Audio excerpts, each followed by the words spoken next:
yhtä kovan luokan pelimiestä, Nurmo Jymyn Brett Burnsia, numero 77. Katsotaan, jätkä tuloo siellä kyytiin pian, että minkälainen karvanaama sieltä tuloo. Morjes! Saarelan Miko Saarela. Nyt lähdetään katsomaan kaverin kanssa juttuja ja vähän jutskaamaan kauden peleistä ja kuluneesta kaudesta sekä tulevasta, mitä on tulossa. Ja tällainen kaveri tuli piinapenkkiin tänään.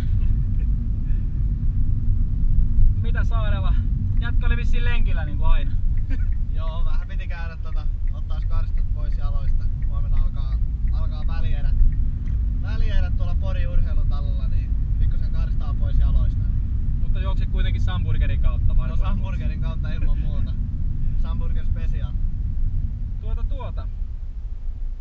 Tänne on sitten tänä vuonna divariin pitkän yrittämisen jälkeen kakkosdivarista ja teidän kauden lähtökohdat, niin lähdetään niistä, niin teillä tuolla Pääkallossa niin arvosteltiin, että tää olisi vaan tällainen käynti siellä ykkösdivarissa.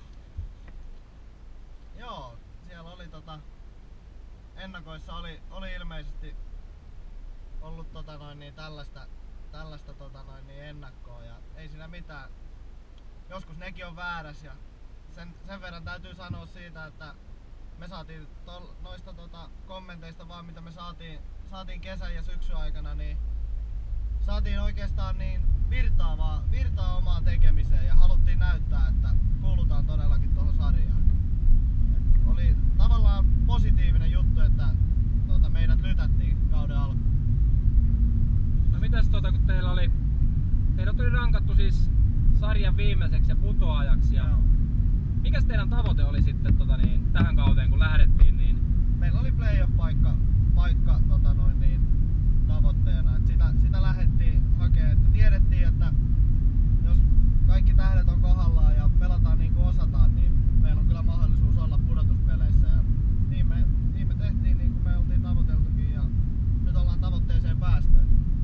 Niitä tavoitteet oli kuitenkin korkealla, vaikka niinku sarjan ennakossa oli lähtökohdat oli teidän kannalta huonommat. Eihän tonne sarjaan on turha mennä säilymään, että sinne mennään menestymään ja totta kai tavoitteet pitää olla korkealla, että silloin on mukava tehdä töitäkin. Että tavoite oli playoff-paikka ja se saavutettiin. No joukkue on pelannut hyvin. Joo. Ja ootte nyt välieriin päässyt jo. Ja mitäs oma kausi? Onko omat tavoitteet ja onko mennyt niin kuin piti?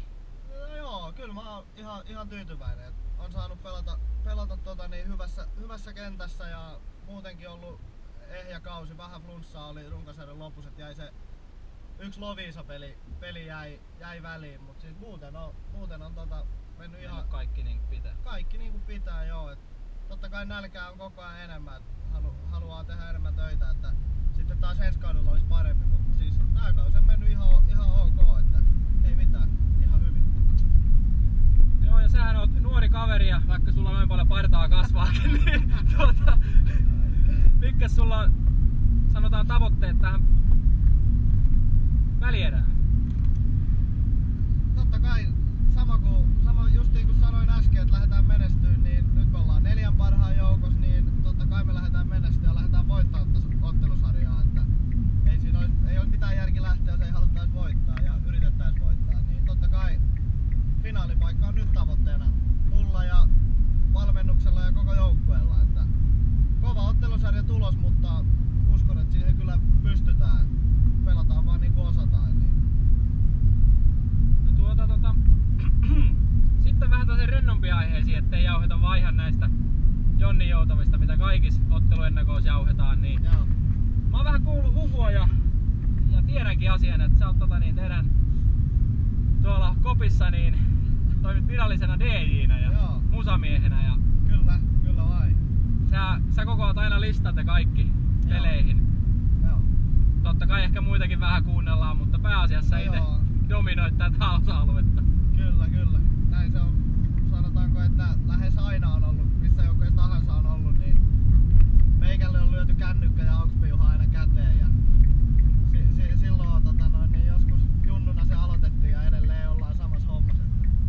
Se on ihan mukavaa. Mä tykkään. No mä ajattelin, että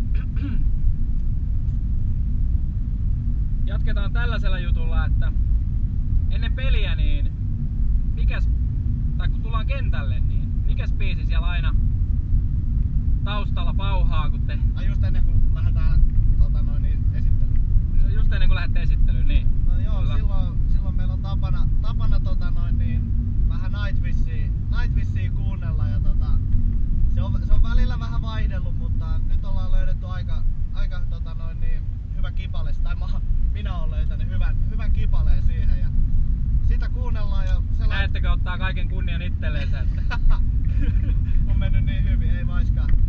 Yleensä laitetaan koppi pimeäksi ja jokainen jamppa niin jopa Kivipellon Josekin niin istuu tällä kertaa ihan paikallaan ja laittaa vähän pyyhettä pään päälle ja rupee keskittyä otteluun. ja rukoilee? No ehkä. No kuunnellaan nyt, että miltä se Nightwish kuulostaa ja Joo. täältä laitetaan nyt, fiilistellään jo perjantaita vähän.